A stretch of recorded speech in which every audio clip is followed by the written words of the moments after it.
All right. So just to get into the swing of things, I want to make sure that Mr. Mills, before you let us know about your journey in your life, we want to let you know a little bit about what our students, our scholars have been doing this past week. So we have 3 amazing students who are going to come up and introduce themselves, and they're going to let you know what they've been doing this week in class. So the first student that I have up with me over here is Emil. Okay, so everybody, let's give Emil a round of applause. Yeah, that's what I like. That's what I like. All right, I'm gonna turn it right over to you, okay? Good morning, Mr. Mills. Oh,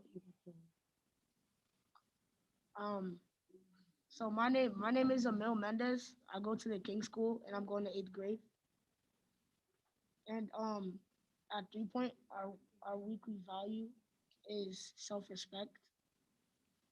And a way you can show self-respect is, for an example, you can set boundaries for yourself and you can hold yourself accountable for your actions. And motivating yourself to do good things and be a good role model for the people around you, and focusing on the positive things and not the negative things. Yeah, and that's all I have. hey, let's give Emil a round of applause on that. And I'm gonna ask Mr. Mills, what is your feedback? What is your response to what Mr. Mendes just said to you? Words of wisdom right Chrissy, there. I think he's on mute. He's on mute, Chrissy. Oh, Okay, so Emil, it's always good to focus on the positive, but we learn so much from negative. We're not perfect beings, and we're going to fall sometimes, and that's okay. But we hopefully will learn from that experience what not to do the next time. All right. hold up. Pause. You go now. Say, you go now. Thank you. Appreciate that. All right. Well, thank you You're for welcome, that. sir. Thank you. All right, let's give Emil a round of applause. Because I'm telling you, it's hard to get up here and speak in front of a lot of students and adults. But I'm just gonna ask, right? When you come up here, I know it's hard because we got the masks on. If you could come up here and just pull out your mask a little bit so that everyone could hear you on the call, okay? Just a little bit clearer. Did you guys just hear how clear I was? Yes. All right, I know the mask can like kind of cover it, but just try to go like this when you're trying to speak, all right? We got it? Yes. All right, yo, Mr. Mills, we got an amazing energy here today and I'm loving it, all right? Okay. So now what I'm gonna do is, we're gonna go on to the next student who's gonna be sharing with you what they've been doing in class as well. Let's give a round of applause for Emil. I mean, not Emil. Abel, sorry. Abel, where you at?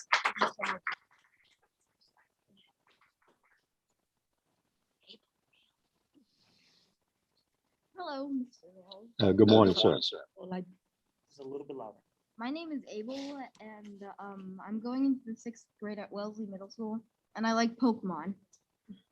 Okay. Little fun fact.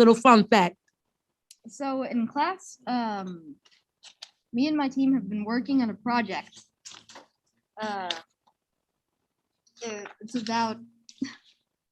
It's kind of like about helping hungry people, and I have a comic here to show you. Mom, I'm hungry. What's for dinner? As Mom looks into her wallet, she sees there's only a couple dollars in there. We don't have any food, or we don't have any money or food. We literally have no gas.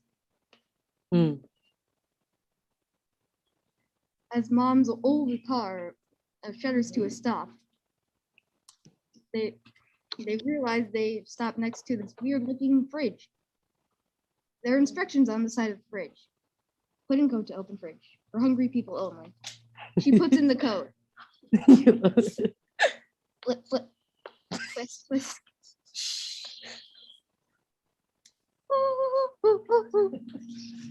There's food. And we haven't finished the 8th panel yet, but that's the storyboard so far. Okay. And it's supposed to be helping people, no matter like if they're homeless or if they don't have enough money or if they're just plain hungry. We're supposed this is for people if they're hungry. Wow. And it's a solar powered mini fridge where we put like fresh food every day and like drinks, and there's even some soda that you can see above the water in case they want something sweet. And there's a lock on both sides because this fridge can open 2 ways. And the lock is there to keep like little kids or animals from opening the fridge and raiding it. So yeah, that's our invention. Oh, wonderful. Wonderful. Very, Hold on, very creative. we're gonna give him a round of applause. Yes, That was dope. That was dope. Even a little acting in it. Go ahead, I'm sorry. Thank you, Mr. Mills. Yeah, very, very amazing. Great creativity. The best ideas are often created from things that we observe around us and filling in that gap. And so that you chose hunger and this creative box to fill for folks is wonderful. One of those ideas, right? Observe what is missing and try to fill that gap. So continue on with your creativity. Okay. Go ahead. Goodbye. Take care. Like, goodbye. You should get into some acting classes, Abel. That was pretty dope. You had me dying laughing over here. Anybody, Mr. Jacobs, was you laughing too? I'm great. I'm just learning a lot from the call and learning a lot from listening to Mr. Mills. There we go. Appreciate it. All righty. So now I'm going to have our final student come here just to talk to you about what he's been doing in class as well. So let's give a round of applause to Evans. Come on. Come on, Evans. You guys are nice. Yeah. Remember, go like this. If you need to talk a little bit lower, I got you right here. I don't really need it. Oh, you don't need it? Okay, but just in case. So, a couple of days ago, or like yesterday, What's your name? My name is Evans Rosny. And like a couple of days ago, we were working on IP, which is intellectual property. And we were making ideas as like groups of like 3, 4s, or 4s. And we were making ideas to make our own business. And I made a shoe, other people made phone cases, phones, or whatever. So we were all like making our ideas, and some of us, we were talking, but we didn't know what to fully say because we didn't have the full idea yet.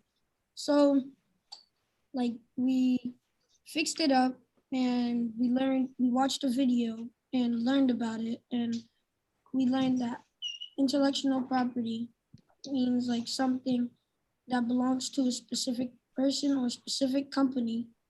And if you have that something written on the paper that you own that one thing, you can sue the person who tries taking your idea due to they don't have the paper. So in that, like when they're in that position, you can sue them for money or sue them for what they tried doing to tried taking your company. And we watched something else about like Facebook, about the owner of Facebook, and he had the paper, and 2 twins started stealing it from him, if I'm not mistaken. And yeah, and we don't know about them now. They tried stealing his idea, and wasn't able to because he had the paper that was signed that he made it first. That's all I gotta say.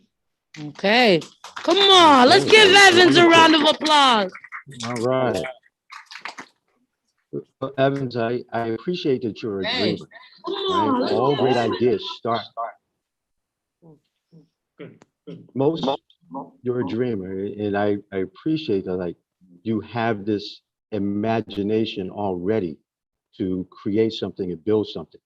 But you're absolutely correct, and I'm glad that you're learning it now. Intellectual property matters. And so you have to be careful with whom you share information with, right? Everybody can't be trusted around you, right? So you have to do your due diligence and make sure that those people who are around you and working with you are working, in your best interest. So great, and continue on.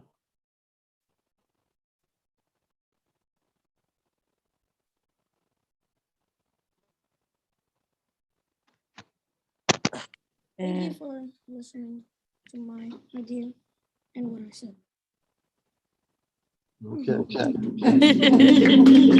All right, let's give Evans a round of applause. Come on. All righty. So now, Mr. Mills, you heard a little bit from our students. You heard about some of the techniques that they've been using in class, the values that they've been using in class. And we want to hear from you now, a little bit about your journey, your obstacles, and how you overcame them. What are some of your values? Who are some of your mentors that help guide you? And why did you choose to go into the career that you are in now? And how did sports help you provide like that good foundation that you need? And if there's any entrepreneur experiences and advice that you have for our students as well. All right. So Okay. this time is yours. And let me tell you, today we got a really engaged class and they got a lot of energy. So speak from the heart. All right. We here with you. I will. Thank you. First, I'm flattered and very humbled by the invitation to speak to this group. Um, and I have to thank Mr. Pritchard, a longtime friend, for this blessing to share my story, with this special group of young people. So my story kind of begins. Can you hear me? You can hear me. Yes, we can hear you. Oh, And okay. usually too, Mr. Mills, I do apologize. I always have Coach Pritchard formally introduce our guest as well. So Claude, you mind formally introducing Mr. Mills as well? Sure, it won't take long, Chrissy. Me and this gentleman go back some years. He's been in the community on the athletic side and academia side for quite a while, dealing with all of the kids in the community and around BPS. Great individual, and he has a lot to share and a lot for the kids to learn from him. Okay, everybody, let's give a big hand for Mr. Lem Mills. Okay, of Roxbury. Thank you very much for that, Claude. You're welcome. Appreciate it. Okay, my journey kind of begins in North Carolina. My parents met in college, had grown up in the segregated South, what was called Jim Crow, but grew tired of that and didn't want that for their kids and moved to New York and then to Boston. And once we settled here, soon thereafter, I was born, and my mother made an observation of the educational landscape in Boston and decided, well, I think I want to put my kids in maybe private Catholic schools. So they converted from their given religions, Baptist, to become Catholics, to send myself and my sister to Catholic school in the hopes that it would give us an advantage in life. And it did. So my mother began to teach me how to read prior to entering private Catholic school in Jamaica Plain. And so I was kind of accelerated by the time I got to elementary school. The nuns each year voted on who the smartest boy and girl were in the class.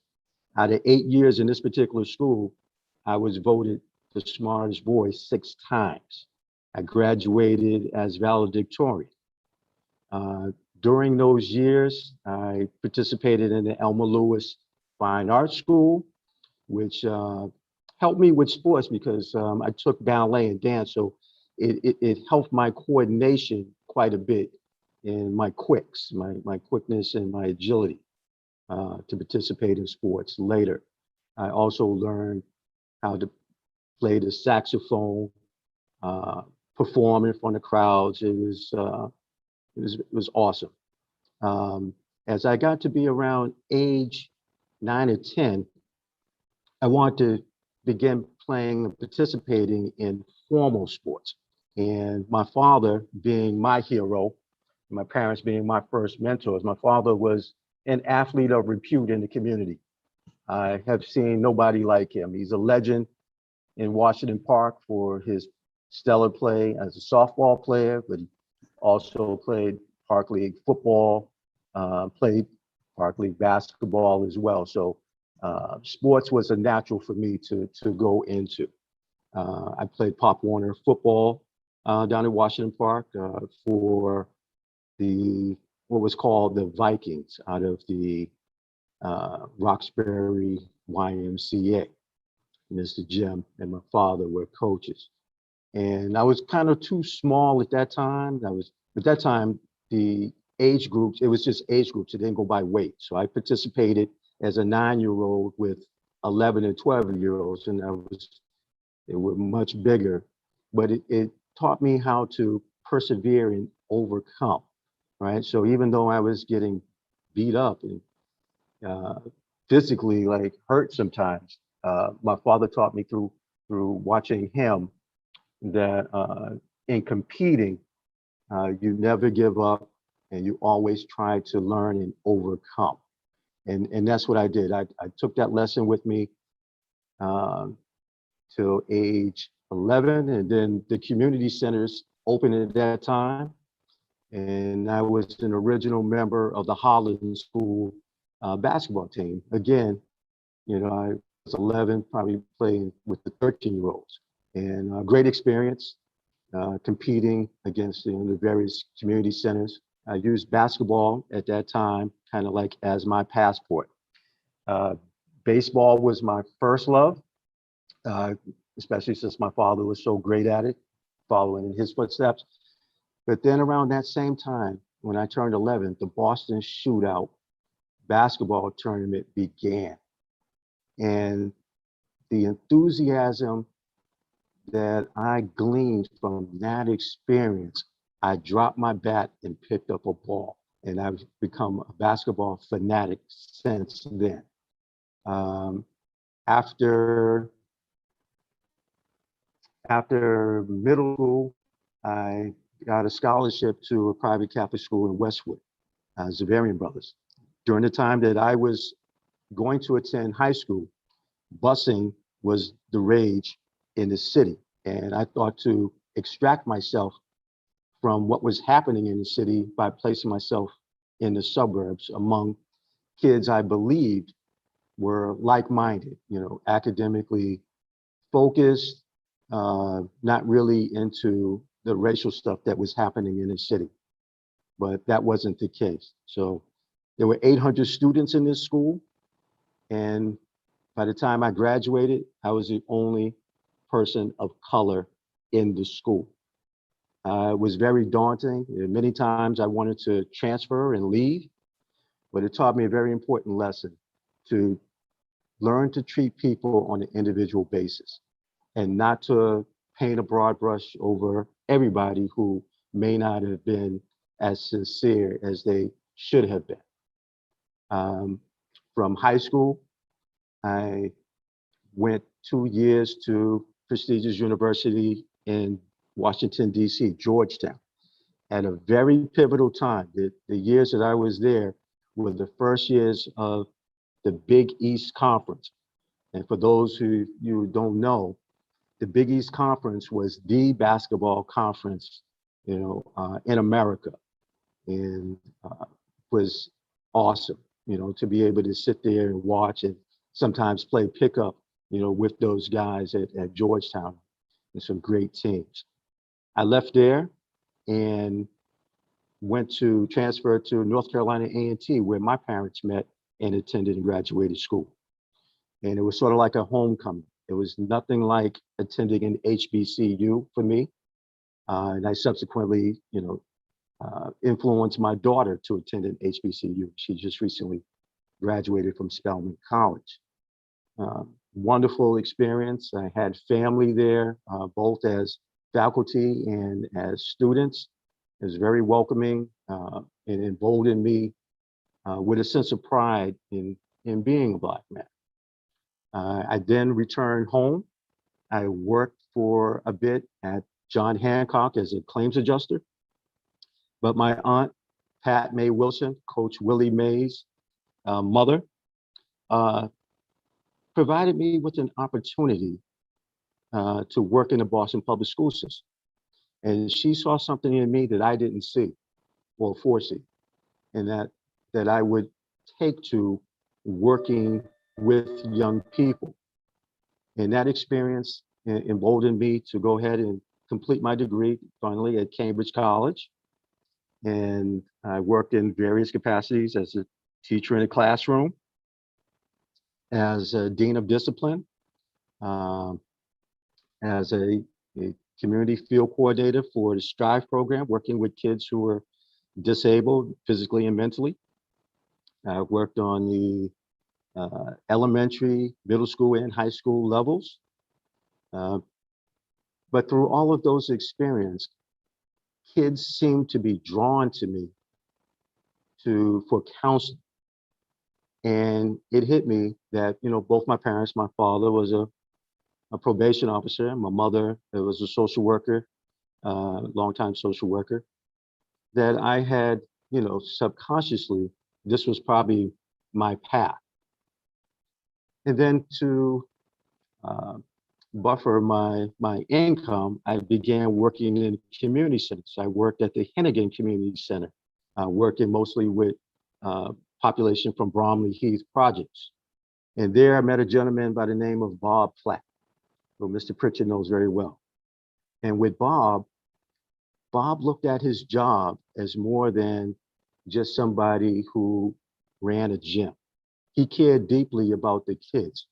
And so he encouraged me and got me to join him to visit schools and act on behalf of parents who were unable to, monitor their kids academically and check on them. And that hit me. And that's kind of like some of the first social work that I've ever done. And it was impressive. And he then got me into coaching. I would follow and use my car as transportation to take the kids from the Hennigan to different community centers to play in various leagues and so forth. And when Bob couldn't coach the kids, he let me. Didn't know what I was doing. The kids kind of taught me. And it worked well. And being a teacher, I always try to have the kids think the game. It's more than just playing, running up and down, right? You have to take the time to strategize and think about what is happening and how to best prepare to put yourself in a position to win. And that took root in early 90s. I had the kids in a league, All-Star League, the PAL League at the Lee Community Center in Dorchester.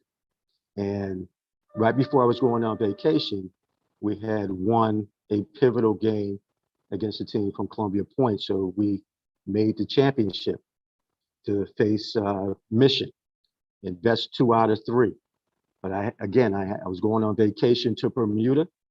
I needed to decompress and rest and regroup for the upcoming school year. And I had asked, my colleagues to fill in for me, but they were participating in men's league. We're also part of a men's team out at the Fins, the last Ebony Ivory year. And we've also made the championship and we're to face Mission as well. Well, the kids ended up internalizing the messages that I had given them over the years and galvanized themselves and won the championship. Unbelievable. Probably the greatest sports moment of my life. That they internalized the lessons of thinking the game and understanding how to prepare and execute to the point where they won the championship themselves without me being there or another adult coach. And it was so gratifying when I returned from Bermuda and they handed me that trophy. A very special moment. And also, my men's team won the last Ebony Ivory championship as well. So it was a wonderful, wonderful time.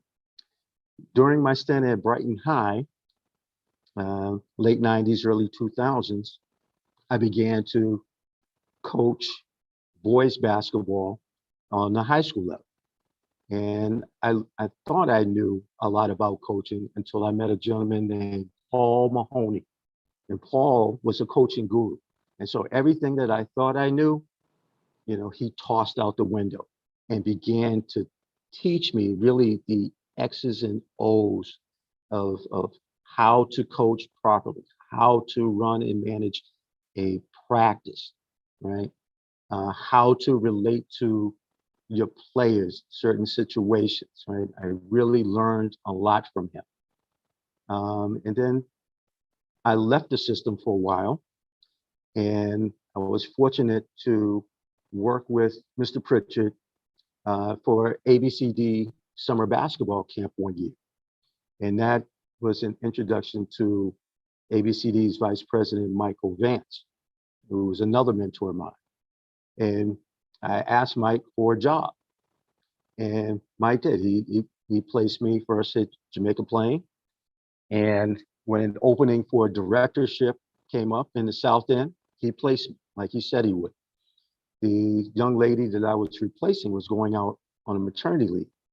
And a chance conversation with her about a scholarship opportunity through the Providers Council for somebody within their network, their guild, they kind of act as a union for nonprofits in our area.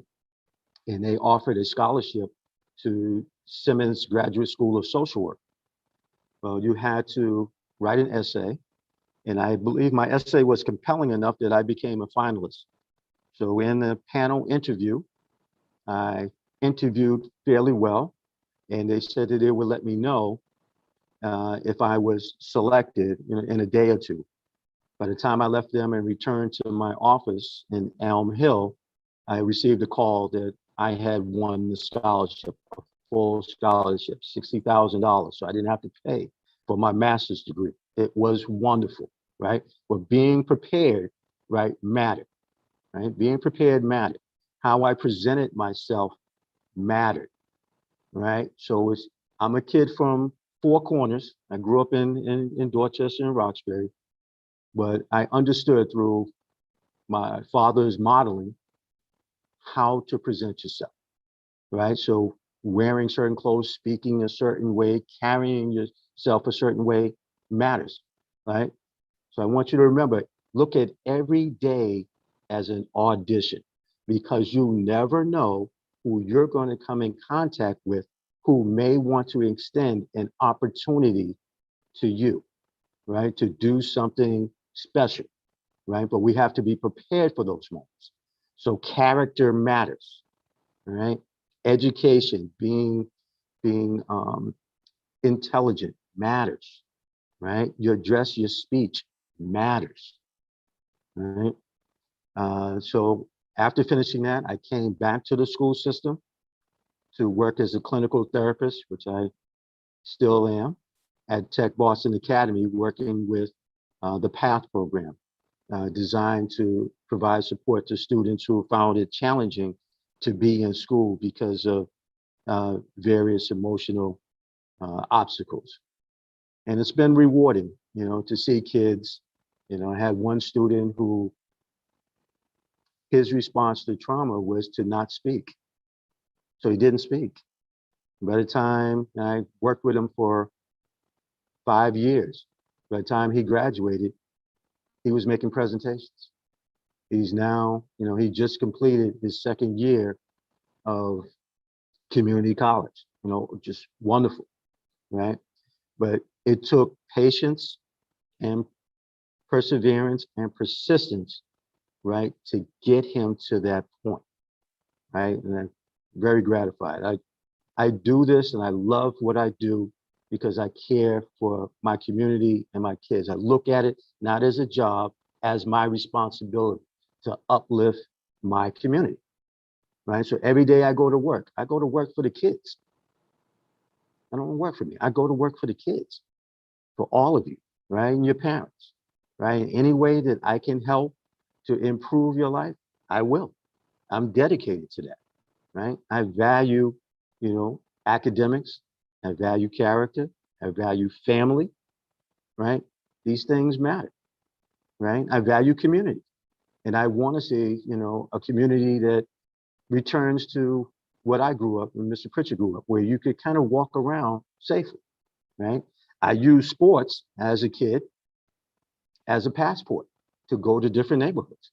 Even though I was from Four Corners, I played on teams at the Shelbourne and Roxbury and played in the South End Boys Club, and in different places. And kids never really knew like where I was from. They just knew, okay, well, yeah, Mills is cool. He's all right. He can ball a little bit.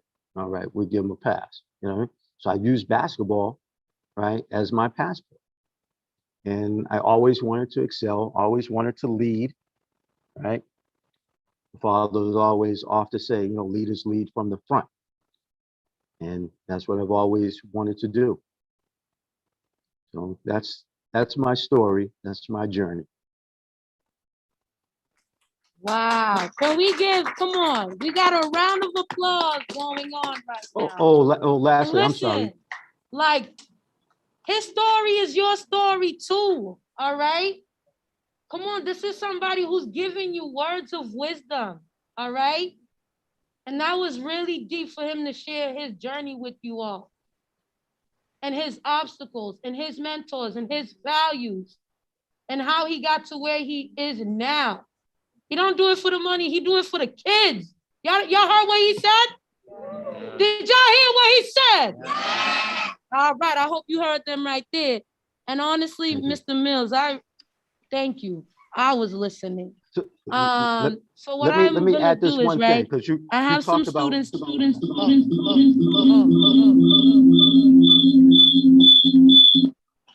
We still getting used to I want to add one last thing, because you talked about entrepreneurship. And so that's important. He can hear me? Can you hear me?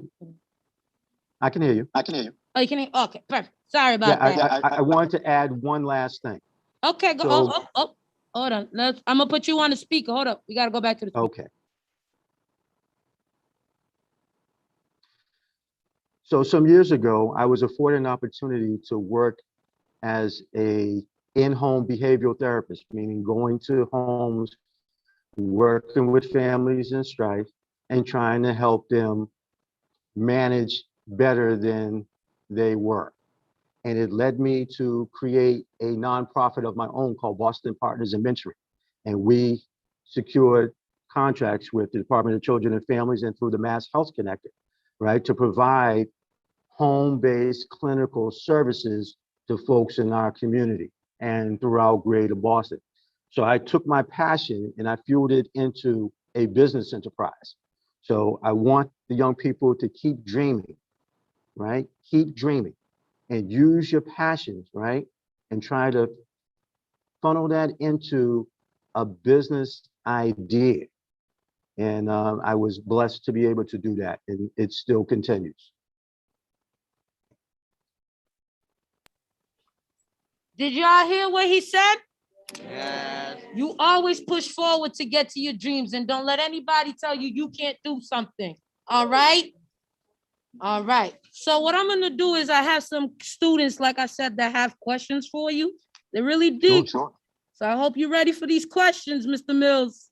No problem. All right. So I have our first student. Let's give Nadalia a round of applause for coming up here to ask a question.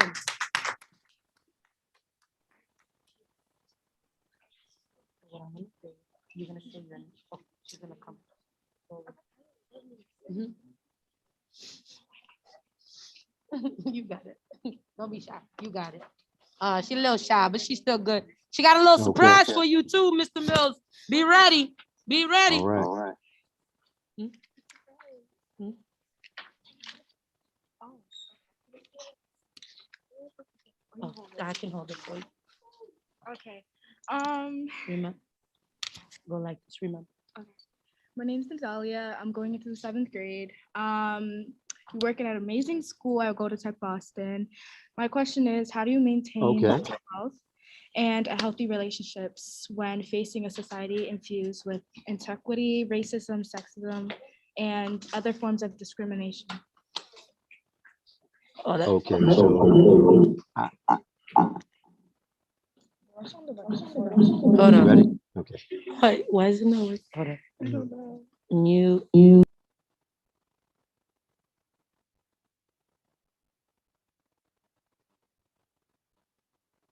Okay, can you hear me? Okay.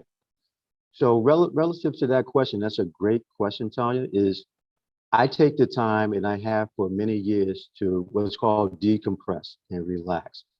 And I make it a point, right, to go and sit in a sauna and or exercise, regularly as a way of, keeping myself sane.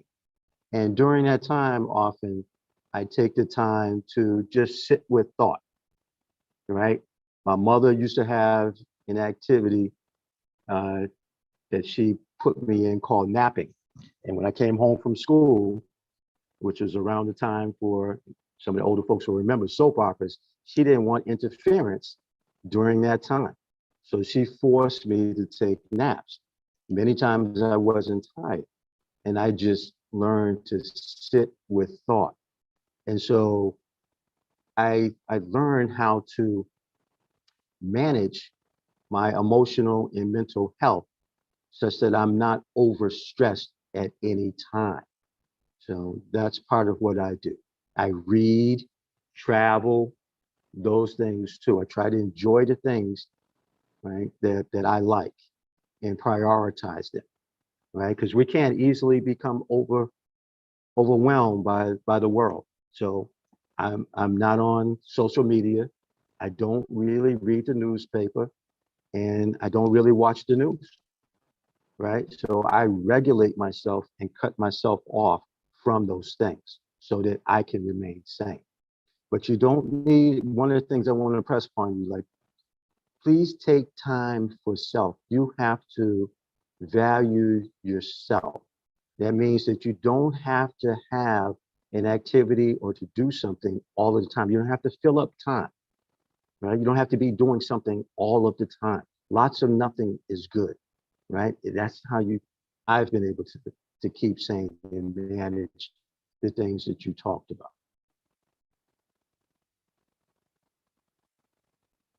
And here, and then I put it loud here. Go ahead. Okay. Thank you for taking your time out to, Speak a little louder. All right. Thank you for taking the time out of your day to share your journey and experience. I appreciate your wide words. Thank you. Hope to see you in the building. Definitely. She's like, definitely. All right. Let's give Natalia a round of applause. Okay. So now we have another amazing scholar that goes by the name of Tyler. Let's give Tyler a round of applause. Okay. Your name, your school. Definitely let him know that school you go to. Hi, my name's Tyler, and I go to TechBoston Academy. Tyler, I can't hear you. Go like this with your mask. Nice and low. Hello, my name's Tyler, and I go to TechBoston Academy. Okay, wonderful. Good choice. And the question I have for you today is, in a world of Oppression. oppressions and bias, what does it mean to be a good man, a good woman, and is there a difference? There is. So, Hold on one second. okay. So for each, respecting yourself first and foremost is important, right? For both, right? You have to and need to be responsible. But for men, it's a little different because society um, influenced us to be certain ways. And the same thing, kind of for women. To be a good man is, in my opinion, is to be somebody of character. That means doing the right thing all the time, right? Especially when no one's looking, like just doing the right thing. Like by your age, most of you know what's right or wrong, right? And so choosing to do the right thing is important. For young ladies, especially in our community, is daunting because they feel like doing certain things makes them a woman, but it doesn't, right? And so hopefully each of you develops what I call a circle of care, right? Surrounding yourself with people who can influence you positively to do the right thing all of the time. Okay? All right. Who's in your circle of care?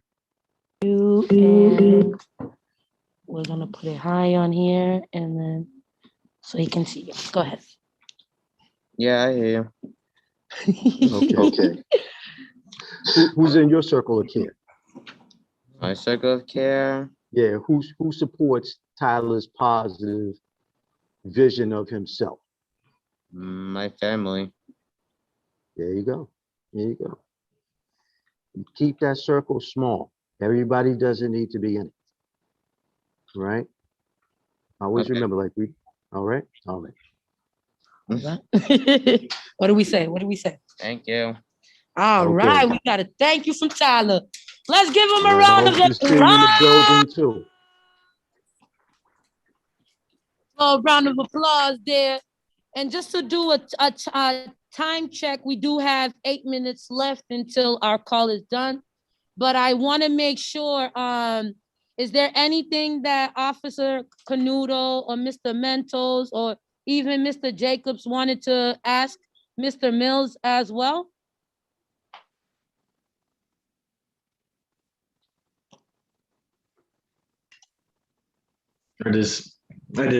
I'll say a little bit. I appreciate being on this call.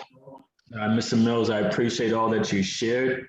Your perseverance, your passion, your drive, that speaks a lot. And I think the youth that are listening, for you to highlight, for them to dream, for them to, be careful who they have around them is important and is crucial.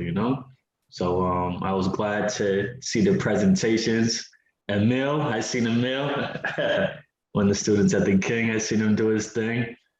Just y'all keep doing your thing. I'm proud of y'all. Just keep moving on, just keep dreaming.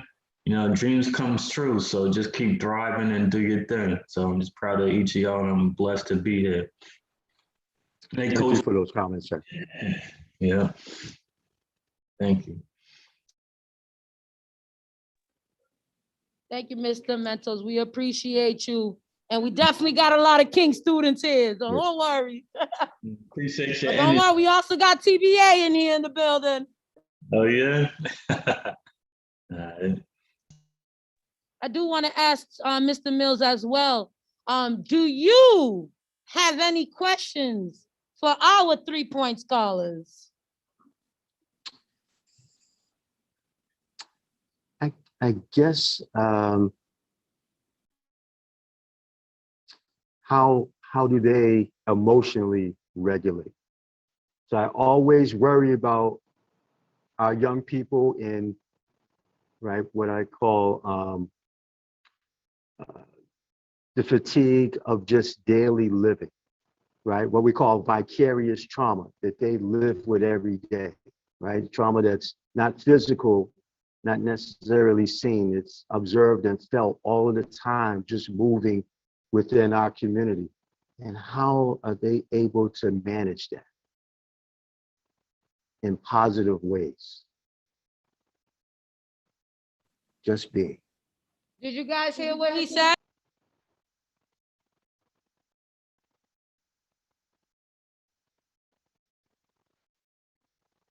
No.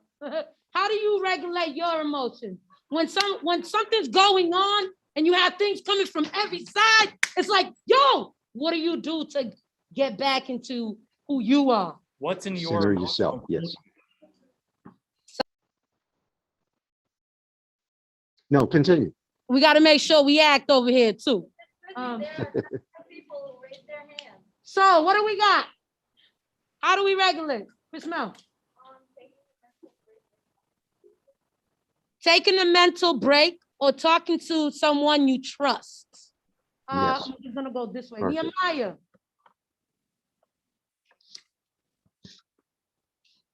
Taking the break for yourself to be alone, yourself. Love that. Good. Good. Adonai. Oh, beautiful. Mr. Adonai said, just meditating sometimes. Actually taking that time to breathe in, breathe out. Take all that negative thoughts, and he led a beautiful meditation on Wednesday's class too. Let's give him a round of applause for leading us into a beautiful mindfulness. So remember, back here, what do we got? Gio, what you got? What do you have in your emotional toolkit?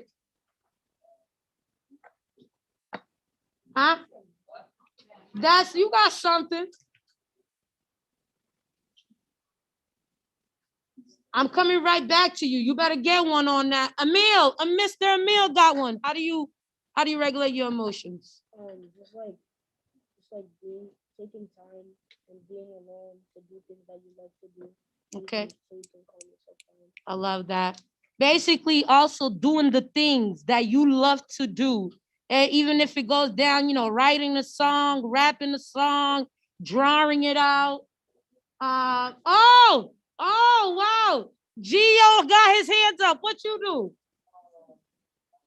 Oh, there we go. We got Mr. Giovanni say he plays basketball, Mr. Mills. To That's let what's that up. go. Anyone else? I love that one. We got Mr. Aiden Williams. He said he listens to Michael Jackson anytime he feeling some type of way. Okay, then. Oh. Putting on that good music too. But MJ is the way, beat it. We don't need that energy over here. Right. So, all right. I know we excited.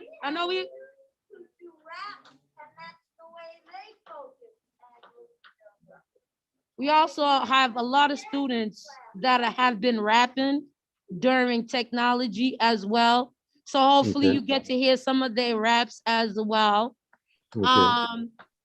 But I just want to say, because I do see the time when we at that 2-minute warning, I want to say thank you, Mr. Mills, for taking the time out of your beautiful Friday evening to be with us.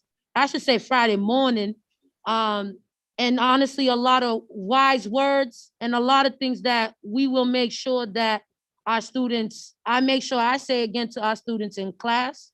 But what I'm going to do is I'm going to pass it to Mr. Pritchard here for our wrap-ups as well. Ready, Coach? Yep. Thanks, Chrissy. Lem, I appreciate you making the time for our young and gifted today. I hope they got a lot out of it, because I know as an adult I did, and I'm pretty sure some of the other adults did. But I also like to say thank you to everybody on the call, for making this happen. Without Mr. Jacobs, we wouldn't have the program, and our wonderful staff, Dr. Archers, Erica Rivers, Rachel, the great student teachers, and a partnership with the Boston Police, okay, Sky, and all of our great partnerships with BPS, All of the schools, TechBoston, the King, all the great schools that are involved, and our scholars, because without our scholars, we wouldn't be here. Okay, so it's Friday. I appreciate you really taking the time to do this with the kids, and as usual, nice job. Oh, you're most welcome, Claude. Appreciate our friendship over the years. And I can see through the 3-Point Foundation, right? Teamwork makes the dream work, right? Everybody plays their part, right? That's all you need on the team, right? Everybody play their part, right? And typically you will have success. And that's what you guys are doing. Appreciate you. Now, we appreciate you, and we always make sure when we leave our call, we all say 3-Point at the end. But I think this week, shall we go with empathy this week? Could do both. What, as in what? 1, 2, 3. Empathy. 1, 2, no, 4, 5, 6. 3-Point. Janaya, you really good at that one. Yeah, we gotta say loud and proud though. Loud and proud. Yo, Mr. Mills, you gotta make sure you gotta do it with us too, okay?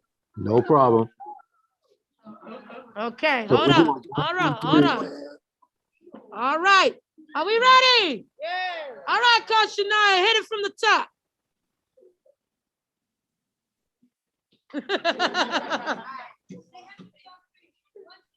Empathy.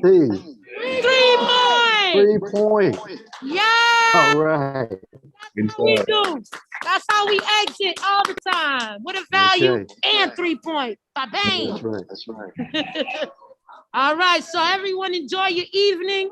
Love you, Officer Canuto. Appreciate you, Mr. Meadows. And thank you so much for being on the call with us.